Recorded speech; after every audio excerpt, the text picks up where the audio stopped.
nous allons répondre à la question d'Harold, qui nous parle de la distraction et du désordre. Je voudrais déjà dire bravo à Harold, qui fait preuve de lucidité vis-à-vis de lui-même. Parce que la distraction et le désordre vont souvent de pair et minent la vie de beaucoup de gens. Il y a déjà ceux qui ne s'en rendent pas compte. Bon, ça, c'est une catastrophe, on nettoie rien. Et il y a ceux qui ne veulent pas l'admettre à 100%, même s'ils en sont un peu conscients.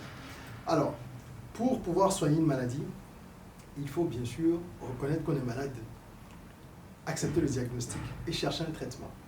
Il y a plusieurs manières de faire. Théoriquement, on vous dirait qu'il faut identifier les causes d'abord. Mais nous ne sommes pas ici pour faire une séance de psychologie, n'est-ce pas, ni de PNL, même si on va en utiliser un petit peu les ressorts de la PNL. Le but, c'est d'apporter des lumières en donnant quelques conseils aux abonnés qui partagent leurs préoccupations. Ce que vous pouvez faire d'ailleurs pour les prochaines vidéos. Vous pouvez là en commentaire déjà laisser un message sur tout ce qui est business, entrepreneuriat, développement personnel ou productivité, si vous avez une préoccupation particulière. Mais je vous prierai d'être précis. Parce qu'on a de temps en temps des gens qui écrivent et qui nous disent « moi c'est la productivité, moi c'est mes affaires », c'est pas précis. Pour traiter les choses et apporter des avis constructifs, il faut qu'on comprenne quel est le fond du problème. Sans connaître la cause, je pourrais déjà dire à notre ami Harold qu'il va falloir qu'il comprenne que la base, les bases en productivité, puisqu'il s'agit de ça, être plus productif, c'est établir les priorités. Quelles sont les tâches prioritaires?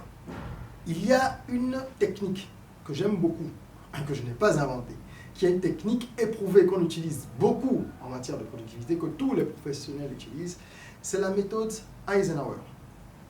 La méthode Eisenhower, qui a été donc conçue par le président du même nom, je crois que c'était le 34e si je ne me trompe pas, en tout cas président américain très connu, parce qu'il était général également et il a gagné de nombreuses batailles, eh bien, c'est une méthode qui vous permet de savoir si ce que vous devez faire est urgent et important.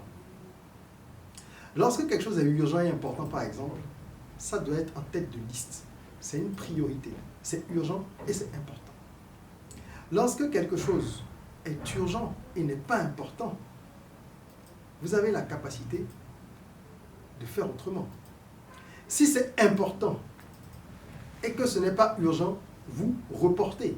Parce que ce qui est important, mais qui n'est pas urgent, vous pouvez le faire demain, la semaine prochaine, etc. Et lorsque ce n'est pas urgent et ce n'est pas important, vous supprimez. Comme je disais, ce qui est urgent, mais qui n'est pas important, vous pouvez faire autrement. Je voulais dire simplement, pour être plus précis, que vous pouvez déléguer. Ah, il faut absolument que cette facture parvienne à tel endroit, chez le client. Est-ce que la facture doit forcément être portée par vous? Peut-être pas. Si ce n'est pas le cas, déléguez la tâche. Les entrepreneurs, par exemple, je ne sais pas si c'est le cas d'Harold, les entrepreneurs ont énormément de mal à déléguer. Beaucoup d'entre eux. Et c'est un vrai problème. Parce que si vous ne déléguez pas, vous ne pouvez pas utiliser le levier que constituent vos collaborateurs et aller plus vite. Donc, c'est une matrice, vous pouvez regarder, c'est une matrice qui, en fait, se divise en 4. Et tout ce qui est urgent et important, vous faites les combinaisons. Ce que vous devez faire vous-même, tout de suite, ce que vous devez reporter, ce que vous devez déléguer, ce que vous devez supprimer. Lorsque vous avez cette matrice dans la tête, moi je l'ai tellement utilisé que, en fait, quand je pense à une tâche, c'est comme si ça s'allume, c'est comme si j'appuyais sur un interrupteur.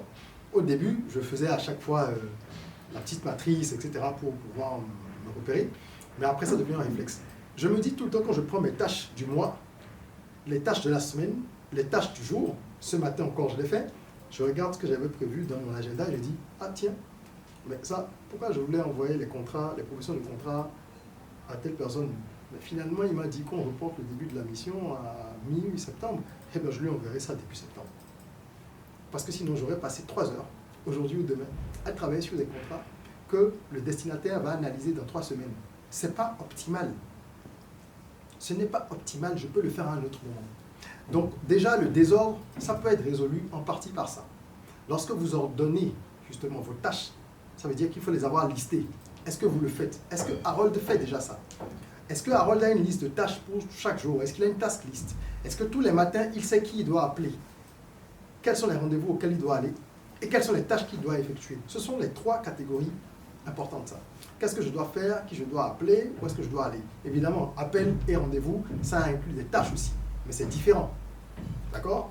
Donc, il faut prendre la peine de s'organiser. Et il faut commencer, je dirais, presque par la fin. Si on était dans un cours de productivité, ou si vous allez suivre la formation à cet effet, vous pouvez vous rendre, petite parenthèse, sur www.academyrock.com, notre plateforme d'e-learning, où il y a de nombreuses formations. Il y a une formation sur la productivité qui vous permet de mieux gérer votre temps et d'être plus efficace. Elle est donnée par moi-même. Vous découvrirez également plusieurs autres formations qui sont données par des spécialistes, parce que pour chaque thématique, c'est un expert qui est sollicité. Si vous suivez cette formation ou que vous étudiez la question de la productivité en détail, on vous expliquera. C'est comme ça que ça fonctionne. Vous prenez la fin. Je veux réaliser un film, par exemple. Ça, c'est le but final. Maintenant, vous allez revenir au début. On appelle ça un rétro-planning. Pour que je puisse diffuser ce film, qu'est-ce que je dois faire avant même que le film soit prêt, que je trouve des distributeurs pour le diffuser? Il faut le financement. Avant le financement, il faut le scénario. Avant le scénario, enfin, oui, il faut le scénario. Après le scénario, il faut les acteurs. Donc vous allez tout faire de façon chronologique, mais à l'envers, en partant de la fin, pour savoir où vous voulez arriver. C'est comme quelqu'un qui dit, je veux vendre, je vais donner un exemple peut-être plus terre à terre pour que tout le monde comprenne, je veux vendre 50 sacs ce mois, parce que je vends des sacs à main. Ok, je veux vendre 50 sacs. Qu'est-ce qu'il faut que je fasse pour que les 50 sacs soient écoulés? Il faut que j'écrive à mes clients sur WhatsApp, à base de données. Il faut que je fasse des visuels. Il faut que je fasse peut-être des vidéos. Il faut que je fasse peut-être une promo de 10% ou que je fasse 2 sacs achetés, un offert. Donc il faut que je définisse une stratégie, etc., etc. Tout ça, vous le mettez dans l'ordre avec des dates. Si je dois faire ça pour la fin du mois, atteindre cet objectif, qu'est-ce que je ferai le 2? Qu'est-ce que je vais faire le 4? Qu'est-ce que je vais faire le 6? Et à chaque fois que vous allez vous réveiller le matin avant de commencer à travailler, regardez votre liste des tâches. On appelle ça l'alignement stratégique. Si ce que je veux faire ne peut pas contribuer à l'objectif que j'ai là, ce n'est pas une priorité. Si c'est une tâche qui ne peut pas contribuer à ça, ce n'est pas une priorité. Évidemment, un peu de bon sens pour chacun de nous. Il y a également la vie personnelle, la vie familiale. Il peut y avoir des urgences là-bas. Vous le faites, je parle par exemple sur le plan professionnel, mais même sur le plan personnel, vous adaptez cela. Si telle tâche ne contribue pas à l'atteinte de tel objectif, ce n'est pas la peine. Donc vous comprenez bien que la base, ce sont les objectifs. Qu'est-ce que je veux faire? C'est quoi mon objectif? Quand on a un objectif, on établit un plan d'action. Et tous les jours, on se pose les bonnes questions. Est-ce que ça je fais? Est-ce que je ne fais pas? Et quand vous visualisez l'objectif, vous êtes obsédé par ça, vous vous rendez compte que finalement, si vous ne faites pas ce qu'il faut, si vous ne déployez pas certaines actions, le perdant c'est qui? Comme je dis, ce que tu fais, ce que tu fais, tu le fais pour toi d'abord. Pourquoi différer ta victoire alors? C'est aussi simple que ça. Tout ce que tu fais, tu le fais pour toi d'abord. Donc si tu remets à demain, demain ne te le rendra pas, ne prête pas à demain. Les gens qui sont distraits et un peu désordonnés ont tendance à être des procrastinateurs en chef. Ils le remettent à demain. Je vais faire ça après. D'ailleurs, je ne sais plus ce que je vais aller faire là-bas. Bon, je vais à ce rendez-vous-là maintenant. Pourquoi? Il faut sortir de ça et travailler sur la productivité. Do it now. Now means name of the winners. Souvenez-vous de ça, ça devrait pouvoir vous motiver. D'accord? Il y a l'environnement de travail aussi qui compte beaucoup. Si votre environnement de travail est désordonné, vous serez désordonné. Les études l'ont prouvé. Le Feng Shui en parle beaucoup, par exemple. Prenez l'habitude de ranger votre espace de travail. Ça peut être désordonné pendant la journée parce qu'on bouge des choses, mais à chaque fois que vous avez 5-10 minutes, ou au moins le matin avant de démarrer, rangez les choses. Quand votre environnement, je parle du bureau, mais c'est surtout l'environnement en général, ce n'est pas que le bureau. Quand l'environnement est ordonné, les esprits sont ordonnés. Les Asiatiques disent, dans certaines philosophies, que notre environnement est le reflet de nos pensées. Donc quelqu'un qui est entouré de désordre généralement, c'est quelqu'un dont les pensées ne sont pas claires. Il va avoir du mal à mettre de l'ordre et à clarifier ses pensées. D'accord? C'est extrêmement important. Il faut mettre de l'ordre dedans et savoir que l'horloge tourne, même si le temps n'est qu'une illusion et que c'est nous qui passons parce que le temps, lui, ne passe pas, il était, il est, il sera. Dans notre conception humaine, pour pouvoir organiser la vie, on a le temps, des journées qui sont subdivisées en 24 heures. Comment je fais pour que chaque heure soit utile à mes objectifs? Mais encore une fois, si vous n'avez pas un objectif, je le répète et je le répète, si vous n'avez pas un et des objectifs même précis, je vous assure que vous allez avoir du mal à être organisé. Parce que quand on n'a pas un but, on n'a pas de pourquoi. Pourquoi je fais ça? Qu'est-ce qui me motive? Où est-ce que je veux aller? C'est ça qui donne la force. Regardez dans les films, il y a toujours dès le départ même dans les livres, hein, dans les histoires, il y a toujours dès le départ un pourquoi. Je veux sauver quelqu'un. Même dans les dessins animés, le prince veut sauver la princesse. Il faut un pourquoi à la vie. Et c'est le pourquoi qui vous motive et qui vous stimule. Si votre pourquoi c'est l'argent, alors que ça vous stimule, mettez un montant que vous êtes censé atteindre avant telle date. Et faites en sorte d'avoir des objectifs écrits au mur quelque part ou un vision board. Ça va beaucoup vous aider. Utilisez les techniques de gestion du temps. J'ai parlé que de Eisenhower, mais il y a Pomodoro.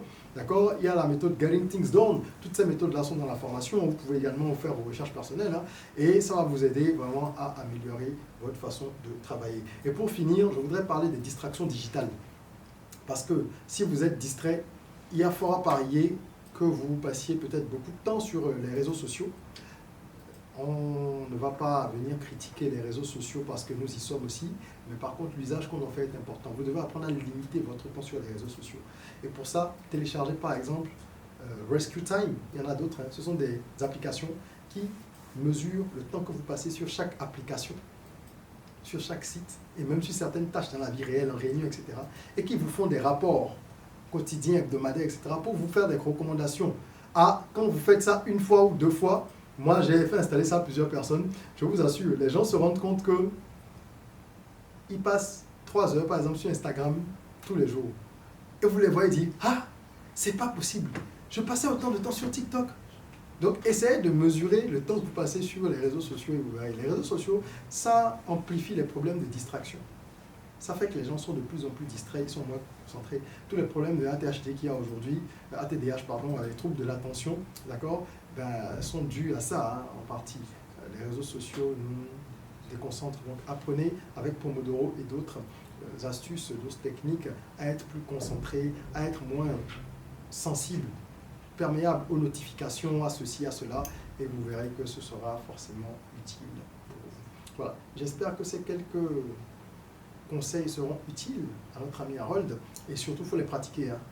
Il ne s'agit pas de savoir ce qui est bien, il faut le mettre en pratique. Comme je dis, dans l'album de développement personnel sur un rock que je vous invite à aller écouter, c'est une thérapie et un album qui, écoutez tous les jours, va transformer votre mindset. C'est le cas déjà pour beaucoup de gens qui l'écoutent, et je remercie d'ailleurs tous les auditeurs de cet album. Il est en streaming sur toutes les plateformes. Vous pouvez également le retrouver sur la chaîne YouTube, hein, et écouter les audios. Voilà. Tous les conseils sont les bienvenus pour aider Harold à vaincre justement ce problème de distraction chronique et de désordre. Il faut commencer tout doucement, et ça viendra après. Que d'autres personnes également fassent leurs commentaires pour donner des conseils, et puis nous allons chacun en bénéficier. Il est toujours utile de partager ce que l'on sait, ce que l'on connaît. Voilà. Merci beaucoup d'avoir suivi cette vidéo. Mettez un petit like. En attendant qu'on se retrouve, prenez soin de vous, de votre corps, mais aussi surtout de votre mind. Rêvons, osons, créons, soyons rock.